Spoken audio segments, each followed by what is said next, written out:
Queridos irmãos, paz e alegria em nossos corações, sejamos todos muito bem-vindos à nossa casa.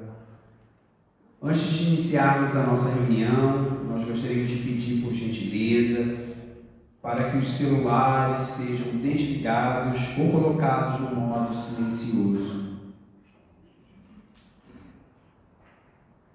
E para a nossa orientação, antes da prece de início, nós vamos ler uma mensagem do livro Vida Feliz, psicografado por Divaldo Franco, pelo Espírito Joana de Ângeles, a lição 155.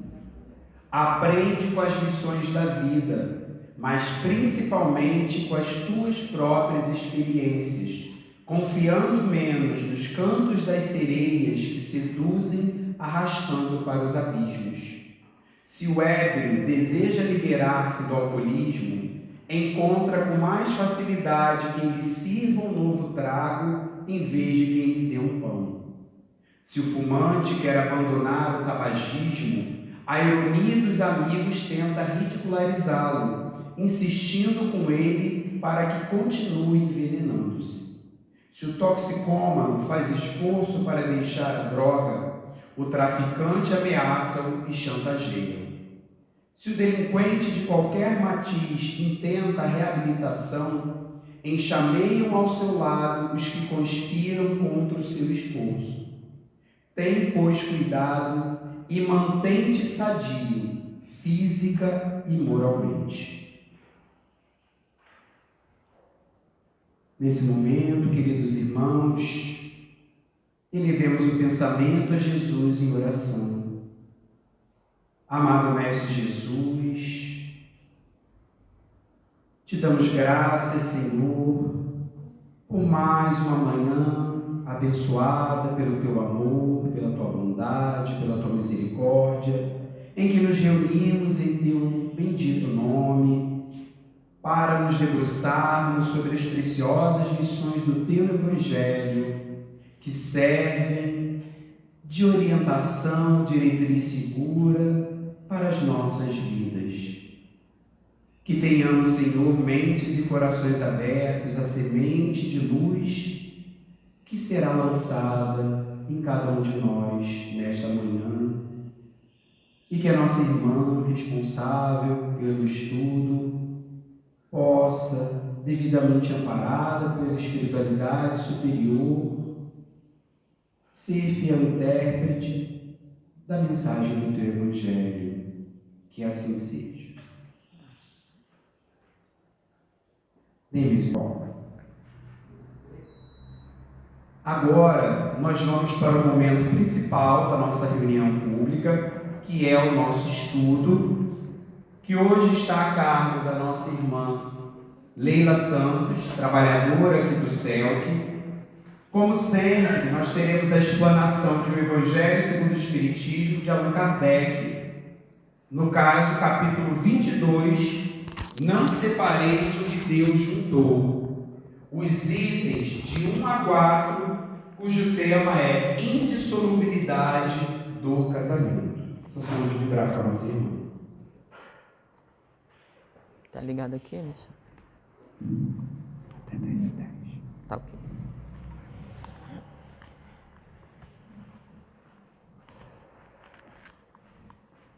Bom dia a todos, que Jesus continue nos abençoando, nos acolhendo, que a gente possa se sentir mais harmonizados, não só nesta manhã, mas durante todo o nosso dia. Como nosso companheiro Alexandre falou, nós vamos hoje estudar um pouquinho mais do Evangelho segundo o Espiritismo, no capítulo 22, que trata Não separeis o que Deus juntou. Indissolubilidade do casamento.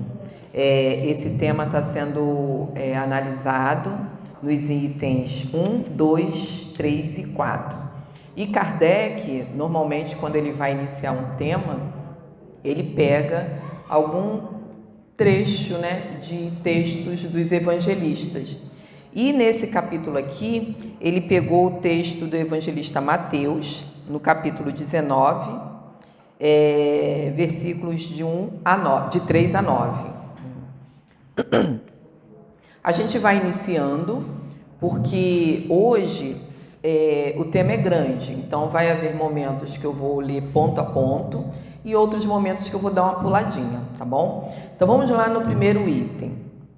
Diz assim, também os fariseus vieram ter com ele para o tentarem e lhe disseram, ou seja, aqueles que eram opositores de Jesus procuravam palavras para colocar Jesus numa armadilha, porque eles acreditavam piamente nas leis de Moisés.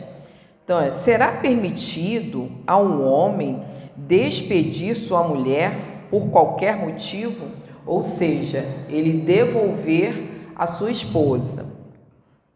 E Jesus respondeu, não lestes que aquele que criou o homem desde o princípio os criou macho e fêmea e disse, por esta razão o homem deixará seu pai e sua mãe e se ligará à sua mulher e não farão os dois senão uma só carne? Assim, já não serão duas, mas uma só carne. Não separe, pois, o homem o que Deus juntou. Então, ali, Jesus dava a resposta baseado na lei que eles estudavam. Mas eles não ficaram satisfeitos com essa resposta. Então, eles insistiram com Jesus. Mas, por que então, retrucaram eles, ordenava Moisés que o marido desse à sua mulher um escrito de separação e a despedisse? Então eles perguntaram, então por que Moisés falou que a gente podia devolver a nossa esposa? Jesus respondeu. A gente fica imaginando, às vezes, não dá para saber, gente? Até porque a gente não sabe se literalmente a tradução é essa, mas quando a gente lê, ficamos a imaginar Jesus pacientemente respondendo a essas pessoas, uma vez que Jesus já sabia o que vinha no coração daquelas pessoas, porque ele tinha dupla vista, ele tinha isso muito bem acentuado. Então ele se imbuía de mais paciência do que ele já tinha, porque ele também sabia, ele tinha conhecimento de que, além de não cair na armadilha, ele teria que educar aqueles espíritos. Então ele tinha que ter um zelo maior nas palavras, para que aquela pessoa que estava ali articulando aquela armadilha conseguisse entender em espírito o que Jesus queria dizer. Então ele respondeu, foi por causa da dureza do vosso coração que Moisés permitiu despedisses vossas mulheres. Mas no começo não foi assim. Por isso eu vos declaro que aquele que despede sua mulher, a não ser em caso de adultério, e desposa outra, comete adultério. E que aquele que desposa a mulher que outro despediu, também comete adultério. Então a gente vê aqui que hoje, no entendimento maior, adultério não é só o ato de você trair fisicamente o seu companheiro. Adultério é também você adulterar, é você manchar, a honra daquilo, ou você tirar a pureza daquilo que está vindo. Vamos trazer para o lado material. Quando a gente compra um utensílio doméstico e vem com a garantia.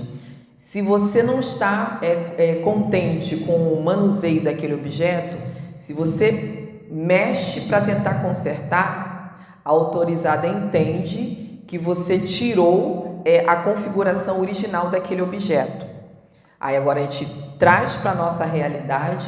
Então, é como se a harmonia do meu lar, eu tivesse destruindo aquela família, maculando, entende? Então não é só o fato de eu estou com outro companheiro e estou traindo. O fato de eu levantar falso, já viu aquelas pessoas que pertinentemente está sempre falando mal do companheiro? Eu estou com a minha esposa ou com o meu esposo, falo, fulano não faz nada direito, não gosto da forma como doutrina fulana faz aquilo. Então, aquilo também é uma forma de adulterar a personalidade daquele ente que está ali. Isso gera desarmonia na família. Então, que a gente entenda que adultério não é somente o ato de trair fisicamente ou sexualmente. É quando a gente também não abençoa ou não valoriza aquela união que está ali conosco. Mas vamos aqui nos ater ao texto. Ele fala assim: por isso vos declaro que aquele que despede sua mulher, a não ser em caso de adultério, e desposa outra. Jesus aqui sabia das nossas imperfeições. E ele sabia que ele estava diante de uma armadilha. Então, se ele fala assim, liberado, tua esposa não está a contento, pode devolver. Teu esposo não é legal, pode devolver. Como seríamos nós? Nós valorizaríamos o nosso matrimônio? Então, era isso que eles queriam que Jesus falasse. Que Jesus, que na cabeça deles, ele vinha para mudar a lei de Moisés. Então, Jesus vinha com uma nova palavra, mas ele deixava claro que era muito importante a gente manter o matrimônio. Mais adiante, eu vou trazer uma leitura aqui de Manuel Filomeno de Miranda, que exemplifica isso melhor nos nossos dias. Mas para deixar claro, e para a gente perceber por que Kardec pegou esse texto, porque a gente fica procurando aprovação na doutrina para os nossos divórcios, para nossas separações, para a gente desistir do matrimônio, quando na realidade a doutrina não diz nem que sim, nem que não, mas atesta o porquê do sim e o porquê do não. A gente vai perceber que cada situação é uma situação. Cada família tem o seu planejamento, tem as suas tarefas, tem as suas obrigações, as suas missões. Então, quando a gente a gente reencarna para contrair um matrimônio, para constituir uma família, aquilo tem um propósito, aquela constituição tem uma programação, tem um propósito. Então, mesmo que a gente venha a ter dificuldades, para a gente chegar a uma situação de separação, tem que ser num momento em que aquele casal não está amadurecido o suficiente para estar junto e que aquilo venha a depor contra o progresso daqueles dois espíritos. Então, a doutrina espírita não é contra o divórcio, não é contra a separação, mas se houver, que não ocorra por conta dos nossos caprichos. Porque eu não gosto da posição que ele pendura a toalha, porque eu não gosto, porque o meu marido fala demais, porque a minha esposa não faz a comida do jeito que eu gosto. Então, conforme a gente vai estudando a doutrina espírita, a gente percebe que os casamentos só se desfazem por conta do nosso atraso moral, porque a gente não consegue ainda ser fraterno com o nosso companheiro, porque a gente não consegue ainda aceitar o outro como é e respeitar o parceiro. Nós estamos vendo agora, eu não sei, não vou afirmar aqui, se está crescendo de fato ou se é porque, como a gente está tendo muito acesso à mídia e às redes sociais, e a gente está percebendo um número maior, está sendo mais divulgado. Então, eu não tenho condições de afirmar se é por conta da divulgação ou se é por conta do crescimento. A gente está vendo um número muito grande de violência doméstica, de feminicídio.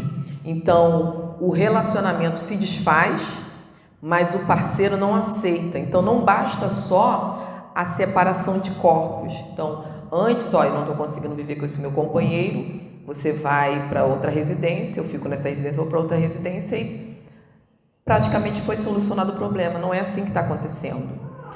Os casais se separam, mas o parceiro, em poucos casos a parceira também, mas em maior caso o parceiro, vai em busca desse companheiro, dessa companheira, para dar cabo da vida física desse companheiro.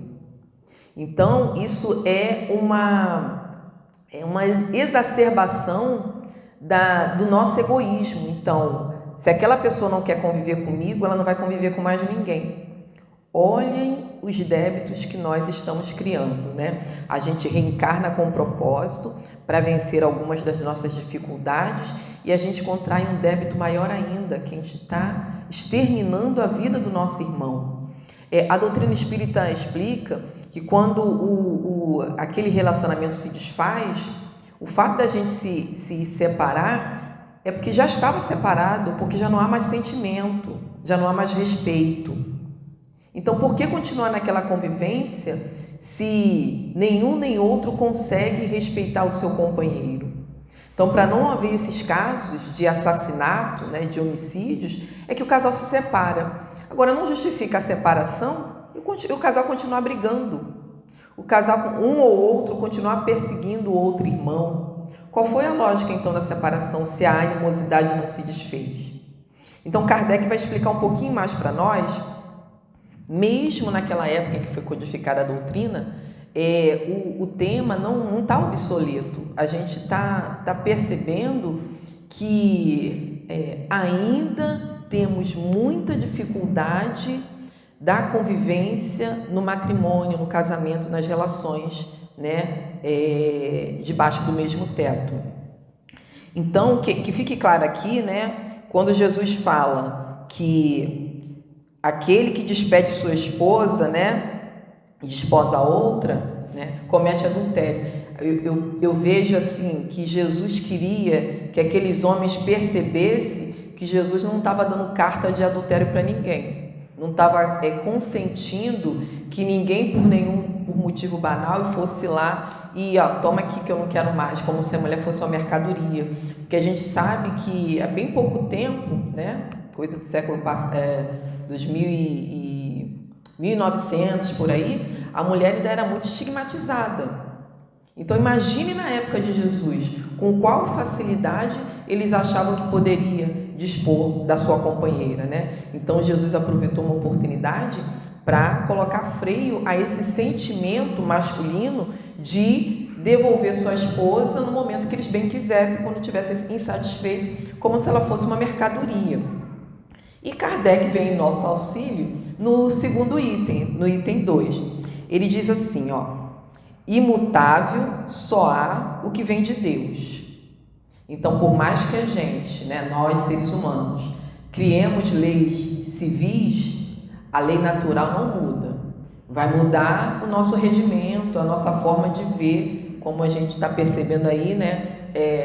Antigamente a gente não via os pais pegando seus filhinhos no colo, alimentando, levando para babá. Olha como mudou. Os pais estão assumindo a sua condição paterna de fato e não só de genitor, né, daquele provedor da família. Então a sociedade vem se modificando. A passos lentos? Sim, mas é um progresso. Então Kardec continua aqui, tudo que é obra dos homens está sujeito à mudança. As leis da natureza são as mesmas em todos os tempos e em todos os países. Por mais que a gente veja que outras nações têm seu estatuto, seu regimento, suas leis, né, mudam, nós aqui do Ocidente ficamos bastante, mulheres, né, indignadas, né, com alguns países em que os homens podem ter várias esposas, mas é a cultura deles, a gente não mexe nisso e Deus está no controle, Ele sabe o que faz. O que a gente procura analisar e valorizar é a forma que nós aqui do Ocidente praticamos as nossas leis. E elas de lá, às vezes, em algumas situações, acham que nós, mulheres aqui, somos muito infelizes, porque pela cultura deles, eles têm muitas esposas, mas eles têm a obrigação de prover essas esposas, elas não ficam desamparadas. E nós aqui, como aceitamos a separação e como temos somente um esposo, quando a gente se separa, elas pensam que nós somos infelizes porque nós estamos desprotegidas.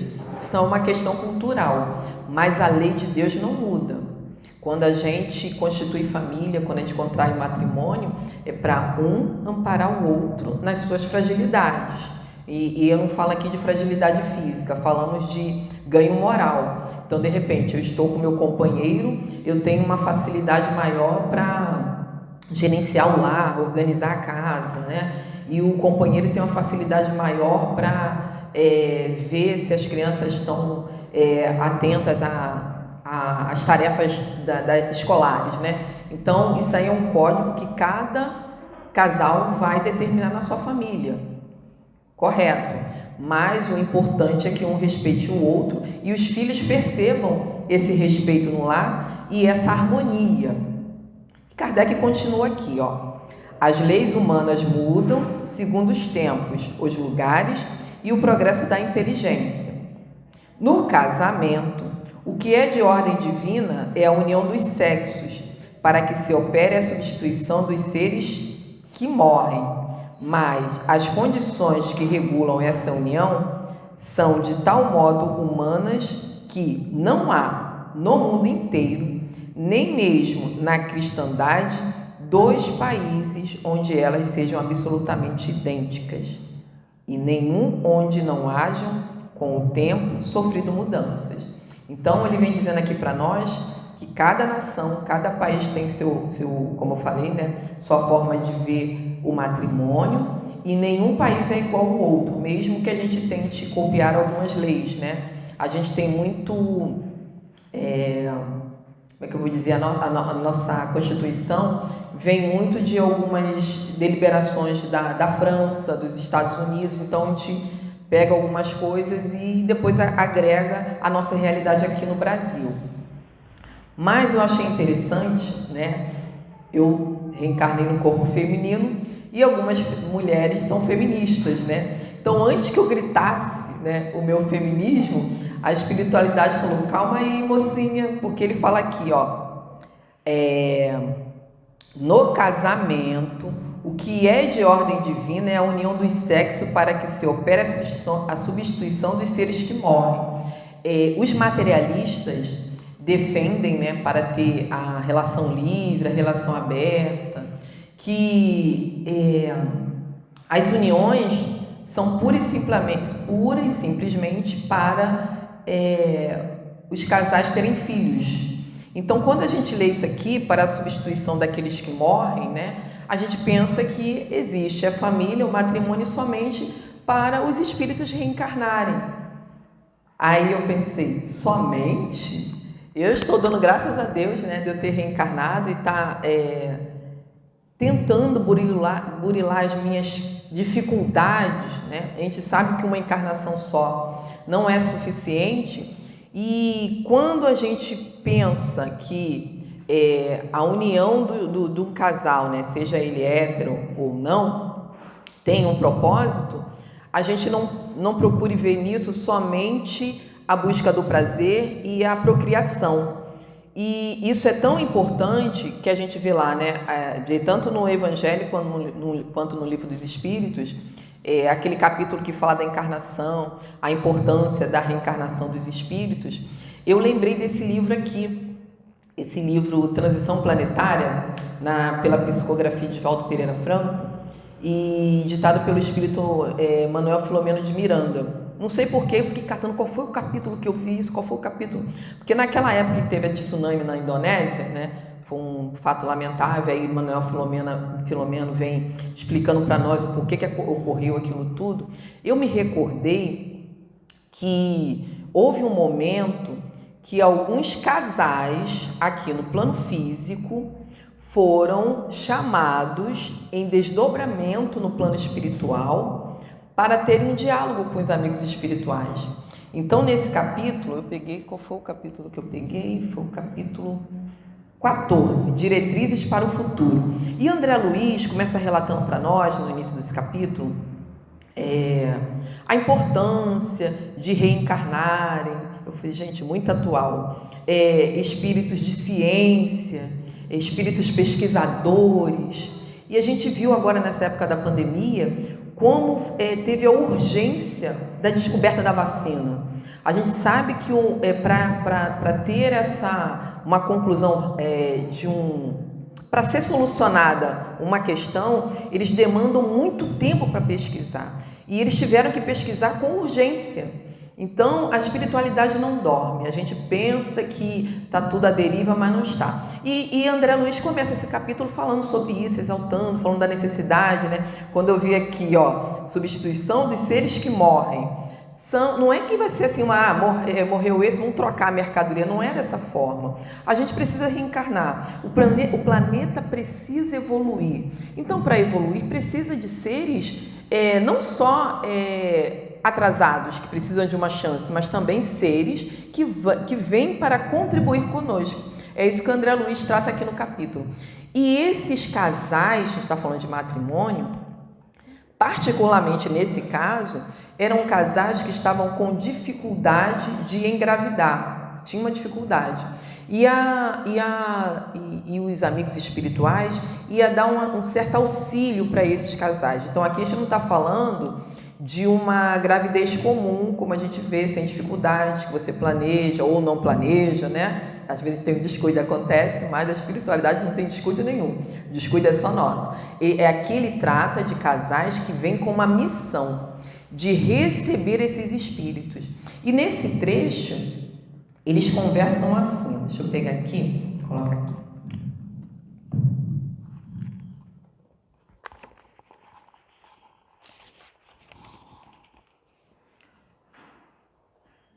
Aí André Luiz fala assim para nós, ó.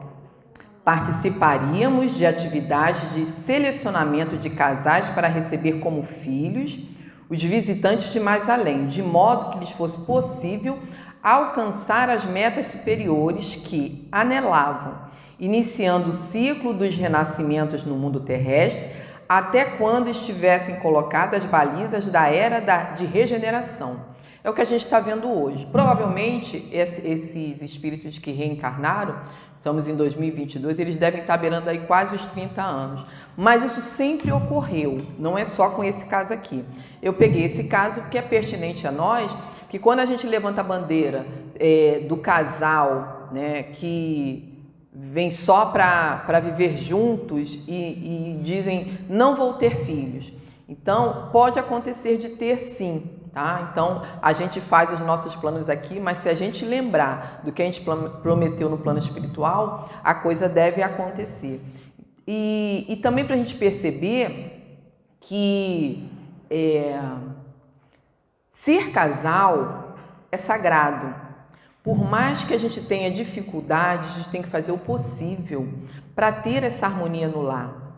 Então, quando a gente lê, depois eu volto aqui no Manuel Filomeno, Kardec falando para nós, né, que a gente precisa estar juntos para ter essa substituição, a gente vê a coisa no coletivo.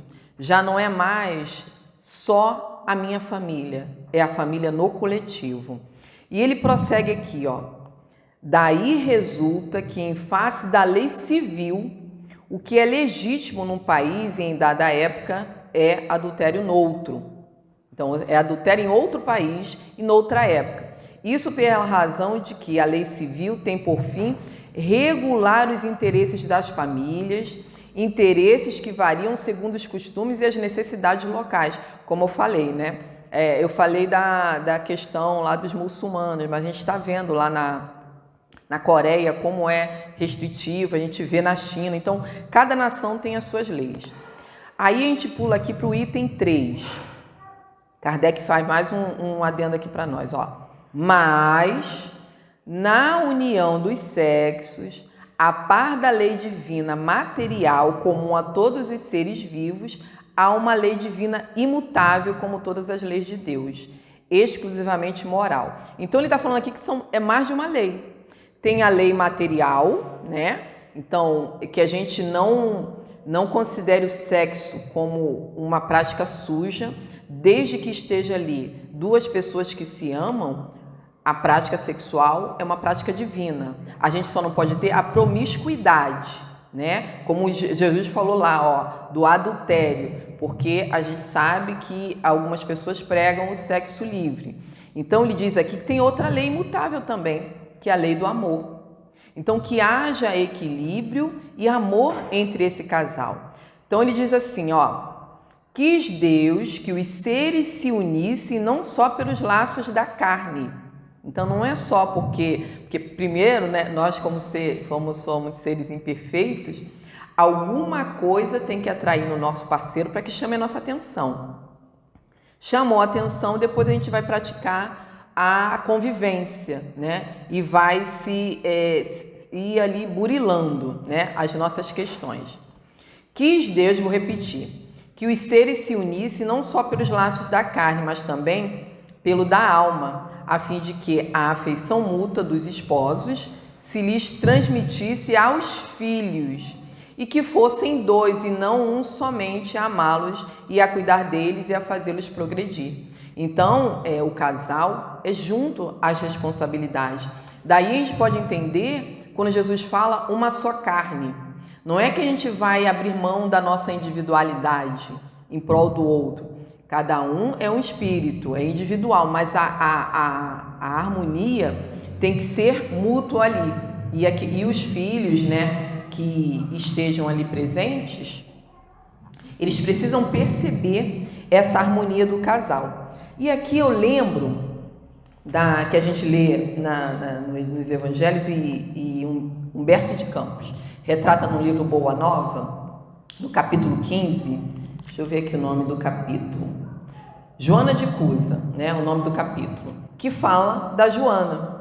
E a gente pensa, Joana de Cusa, por que Cusa? Cusa era o esposo. Então, ele tinha um alto escalão, né, na comunidade em que ela vivia, e ela estava insatisfeita no casamento dela, porque ela já tinha contato com os ensinamentos de Jesus e estava se sentindo insatisfeita. E foi também até Jesus pedir carta de divórcio. Ela não foi com essas palavras, né?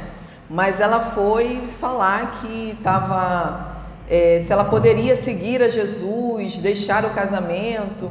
E Jesus, em Humberto de Campos, trata para nós dessa forma. Ó. Jesus a ouviu longamente e depois ponderou. Joana, só há um Deus, e que é o nosso Pai.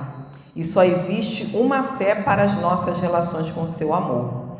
Todos os templos da terra são de pedra.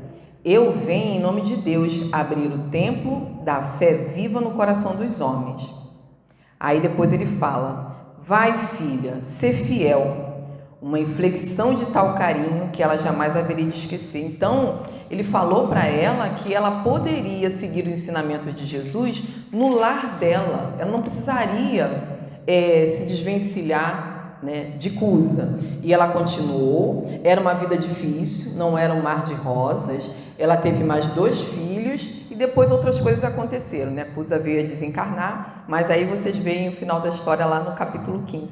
Para a gente perceber que quando a gente chega a separar é porque já não está dando mais condições, né, para que não ponha em risco a vida física e aquele propósito daquela encarnação. Então é melhor separar o que já não está mais unido. Mas o ideal é que a gente consiga respeitar o nosso companheiro e seguir adiante na nossa relação. E, como eu falei que eu ia dar um pulo, né? Eu vou aqui no finalzinho do item 3, Kardec fala aqui para nós, ó. Não, vou pegar aqui, senão a gente não vai entender, ó. Nem a lei civil, porém, nem os compromissos que ela faz se contraiam podem suprir a lei de amor. Então, os homens criam as leis, mas se não existir amor entre casal, nem a lei civil vai manter esse casal unido. Aí ele diz, ó, daí as uniões infelizes que acabam tornando-se criminosas, dupla desgraça que se evitaria se, ao estabelecerem-se as condições do matrimônio, se não abstraísse da única que o sanciona aos olhos de Deus, a lei de amor. Então, quando a gente ama, a gente respeita, a gente compreende e a gente não quer ser dominador do outro. E ele diz, ao dizer Deus, não sereis senão uma só carne, e quando Jesus disse, não separeis o que Deus uniu, essas palavras se devem entender com referência à união segundo a lei imutável de Deus e não segundo a lei imutável dos homens. Então, o fato de a gente dizer, às vezes, diante de um juiz de paz ou diante de um padre, até que a morte o separe, isso não é suficiente para que a gente tenha um bom relacionamento. Tem que haver sempre o hábito, né, e o contínuo cuidado com a lei de amor. E ele finaliza aqui no item 4, ele fala da lei civil, ó. Deve ser previdente, porque o homem civilizado não pode viver como selvagem. Que ele pergunta, será então supérflua a lei civil e dever-se-á volver aos casamentos segundo a natureza? Não, claro que não. A lei civil tem por fim regular as relações sociais e os interesses das famílias. A gente precisa ainda dessas normas, né, para poder a gente conviver, mas o que tem que prevalecer é a lei de amor. E ele finaliza aqui, um dia perguntar-se-á o que é mais humano, mais caridoso, mais moral. Se encadear um ao outro dois seres que não podem viver juntos. Por que não podem viver juntos? Porque são seres que não estão ainda moralizados, educados segundo as leis de Deus e o Evangelho de Jesus, que é amar ao próximo como a si mesmo, não fazer ao outro que não gostaria que fizesse a si. Então, enquanto a gente estiver desrespeitando a lei de amor, os ensinamentos de Deus e de Jesus, a gente vai continuar com essas brigas, com essas disputas, né? Que às vezes tem casais que disputam o seu lugar social dentro do lar, e isso não é bom nem para o casal, nem para a sociedade. Então ele diz, né? Repetindo aqui, perguntar-se-á o que é mais humano, mais caridoso, mais moral. Se encadear um ao outro dois seres que não podem viver juntos, se restituir-lhes a liberdade, ou seja, deixa eles dois juntos ou libertem-se, separam-se. Se a perspectiva de uma cadeia indissolúvel não aumenta o número de uniões irregulares. Então, se o fato da gente ficar obrigando aqueles dois espíritos que não conseguem conviver, que não conseguiram angariar simpatia um com o outro, se é válido a gente manter esse casal unidos. Gente, o tema não se esgota, o meu tempo esgotou e muito, a Alexandra deve estar ali, com urticária, mas que a gente possa voltar às literaturas da doutrina e ter um esclarecimento maior. Muito obrigada pela oportunidade.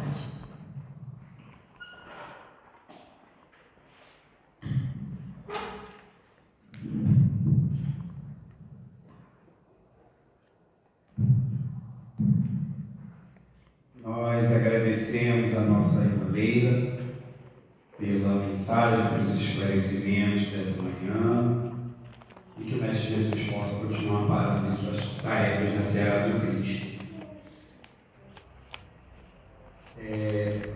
Irmãos, por enquanto, por medida de segurança, nós não teremos o passe individual de costume.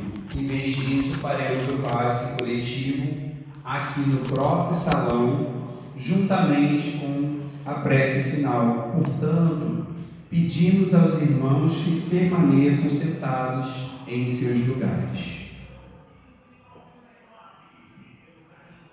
Nesse momento, busquemos sintonizar o pensamento a Jesus, nosso mestre, nosso amigo, nosso irmão.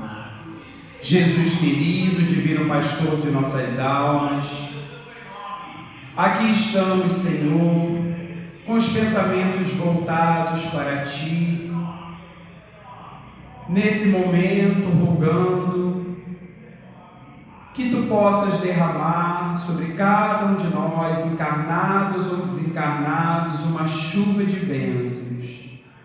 Bênçãos de saúde, de luz, de paz, de amor.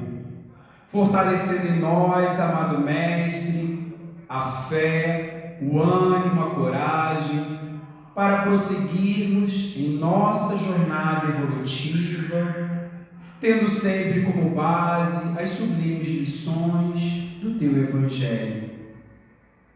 Auxilia-nos, Senhor, e ampara-nos nessa nossa caminhada. E queremos, Jesus, Te agradecer pelos esclarecimentos que recebemos nesta manhã e Te rogar, Senhor, que possa nos acompanhar no retorno aos nossos lares. Graças a Ti, Senhor. Centro Espírita Luz e Caridade de Santa Cruz. Retorno presencial desde janeiro de 2022. As nossas reuniões públicas de quinta-feira, às 9h30 e sexta-feira, às 20 horas, retornaram presencialmente nos dias 6 e 7 de janeiro de 2022, seguindo os protocolos sanitários e conforme a capacidade de espaço, mantendo-se o devido distanciamento. Não é mais obrigatório o uso de máscara, sendo opcional. Não deverão comparecer pessoas com febre ou quaisquer sintomas de resfriado ou gripe. Sugerimos que as pessoas levem suas garrafinhas de água. Não está havendo evangelização infantil nesses dias, devendo as crianças ficarem sentadas junto com seus responsáveis. Estudos 2022, presenciais ou online. Inscrições pelo formulário.